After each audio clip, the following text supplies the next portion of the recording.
सबसे बड़ी है। मैं आपसे कहूंगा, अपने भाइयों को बोलो, अपनी बहनों को बोलो, अपनी दीदी को बोलो, अपने चाचा को बोलो, 2 घंटे आइए, 2 घंटे दीजिए, 1.5 घंटा दीजिए, 1 घंटा दीजिए, अपनी बेटी के न्याय के लिए जरूर दीजिए। आपको पता होगा 30 तारीख को घर में घुसकर इतनी हिम्मत क्यों आई उसके अंदर, क्योंकि यहाँ की पुलिस निकम्मी है। यहाँ का जो कप्तान है वो जिम्मेदार है, और वो जिम्मेदार आदमी अपनी जिम्मेदारी नहीं निभाता है। जब मैं राजस्थान में था, मैं मीणा समाज के अंदर था, वो ऐसे हैं, ऐसे।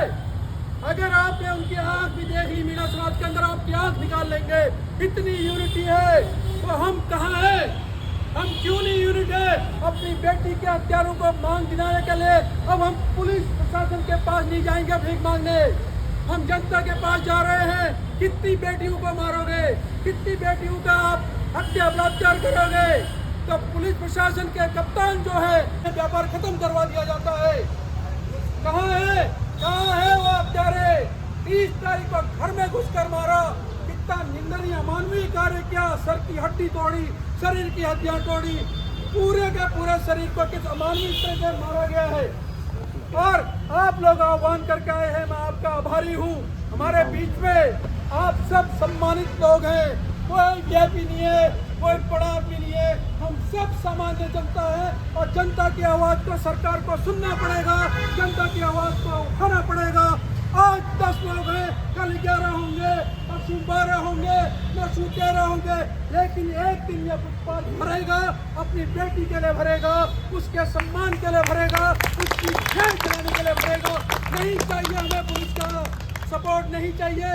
अगर वो ढूंढ के लाती है बहुत अच्छा है, लेकिन कॉलर पकड़ के अंदर करती है, लाठी चार्ज करती है मासूमों के ऊपर। पढ़ा लिखा आदमी जब उस जगह पर बैठता है, गवारों से भी बदतर काम करता है। इससे अच्छे तो मेरे गांव के वो लोग हैं जो 8वीं पास है, लेकिन उनके अंदर मानवता है, उनके अंदर इंसानियत है। वो क्या कर रहे हैं? अगर आप न्याय मांगने जाओगे तो लाठी इतनी लंबी है, पीछे से मार रहे हैं, लोहनी सामने से दिख रहा है आप लोगों को। लेकिन वो कहते हैं मैं तो बहुत पढ़ा लिखा हूँ, मैं एमएनसी की नौकरी छोड़ के आया हूँ, लेकिन लाठी चार्ज करूँगा क्योंकि मेरे पास ताकत है। संविधान ने उनको ताकत हमें लाठी मारने के लिए नहीं दी है। अगर इतनी ही ताकत है, बंदूक उठाओ, गोली तुम्हारे पास, आओ, हम 12, 15, 20 लोग बैठे, मारो गोली हमारे छाती पे। एसएसपी बिल्कुल नाकाम है, क्योंकि वही करवा रहे हैं। ये उनकी माँ है, पकड़ के रखा है पुलिस ने इनको अपनी बेटी के न्याय मांगने में। आप सोचिए, अंदर जब कोई न्याय मांगने जाता है, किसी से मिलने जाता है, तो वो कॉलर पकड़ के अंदर धकेलते हैं, गाली करते हैं, मोबाइल छीनते हैं। पहाड़ियों से इतनी नफरत क्यों है? ये राज्य तो हम सबका है, फिर हमारी बेटी से क्यों, हमारी बेटी को न्याय क्यों नहीं मिलता? हमारे बीच में बहुत सारे लोग आए हैं, मैं उन सभी का यही दिल से शुक्रिया अदा करता हूँ। कुछ को मैं जानता हूँ, कुछ का नाम मैं नहीं जानता, इसलिए मैं उनसे उनके पास मेरे पास नाम आए हैं, मैं उन सब का धन्यवाद करूँगा। हमारे बीच में है रूपा जी, हमारे बीच में है जैना जी, हमारे बीच में हमारी कुसुम चौधरी जी जो एक सामान्य गृहिणी है, जो सामाजिक में काम कर रहे हैं। वो तो ठीक है, वो तो समाज में आते हैं। एक गृहिणी उठ के आई है, हमारे लिए सबसे बड़ी बात है कि वो अपना घर बार गाय भैंस बकरी सब कुछ छोड़ के आई है, अपनी बेटी को न्याय देने के लिए, अपनी बेटी को बताने के लिए कि तुम नाकाम हो, तुम्हारा पुलिस प्रशासन नाकाम है, चोरी यहाँ होती है, तस्करी यहाँ होती है, तुम्हारे यहाँ नशा यहाँ बिकता है, फोटो तुम खिंचवाते हो और फिर हमारे ऊपर लाठी चार्ज करते हो, हमारा कॉलर पकड़ते हो, पीड़ित की माँ को खींचते हो, थाने में मुकदमे दर्ज करवाते हो। लेकिन जब तुम उसके लिए न्याय मांगने आते हो तो चुपचाप खड़ा हो। जी भी है, और आज हमारे घर में ये मातम का माहौल है, ये बहुत ही दुखद है। मातम के माहौल में घर में आना पड़ रहा है। न्याय मांगने के लिए समाज में ऐसा करना पड़े, संघर्ष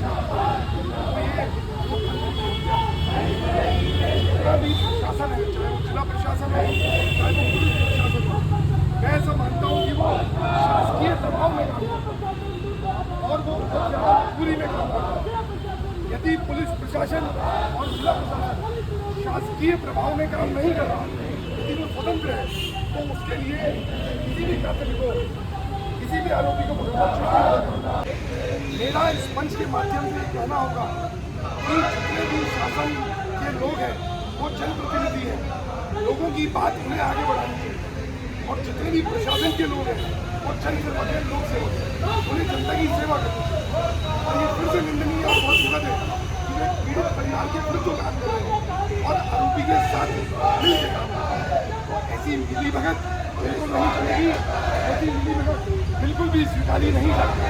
आप हमारे पीछे ही देख सकते हैं, मुकला दहन है पुलिस प्रशासन का, जिला प्रशासन का, शासन का, प्रशासन का, किसी का भी यदि मुकला दहन करने की जरूरत पड़ रही है, इसका मतलब वो अपना कर्तव्य पालन नहीं कर रहा, अपना दायित्व नहीं निभा रहा। जब लोगों को सड़क पर उतरने की जरूरत पड़ रही है, इसका मतलब है व्यवस्थाएं हैं वो ठीक नहीं है, जो नीति है मुक्कू नीति है, जो व्यवस्था है मुक्कू व्यवस्था है।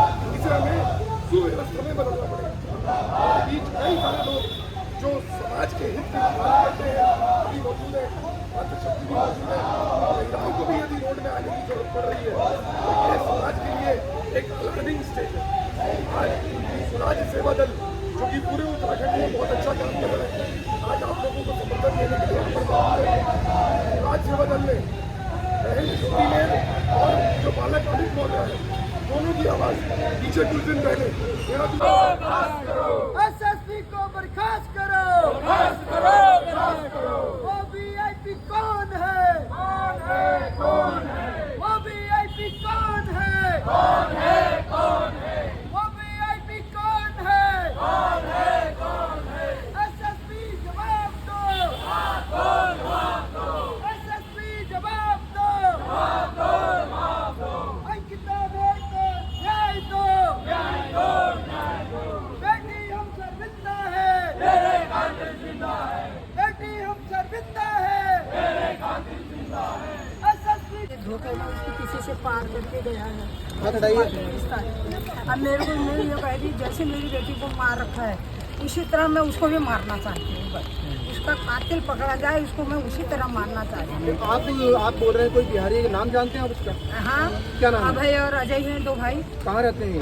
ये यहीं रहते थे, मुखानी में किराए में लिया था कहीं पे कमरा। तो आप क्यों कहाँ हत्या, हैं? क्यों उसका क्या कारण, क्या हत्या कारण क्या पता चला? क्यों मारा? कभी चल रही है, यही अगर गरीब बेटी है, यही किसी अमीर बेटी की या किसी गरीब की बेटी की हत्या होती तो 8 घंटे के अंदर उसका जो है ये खुलासा हो जाता है।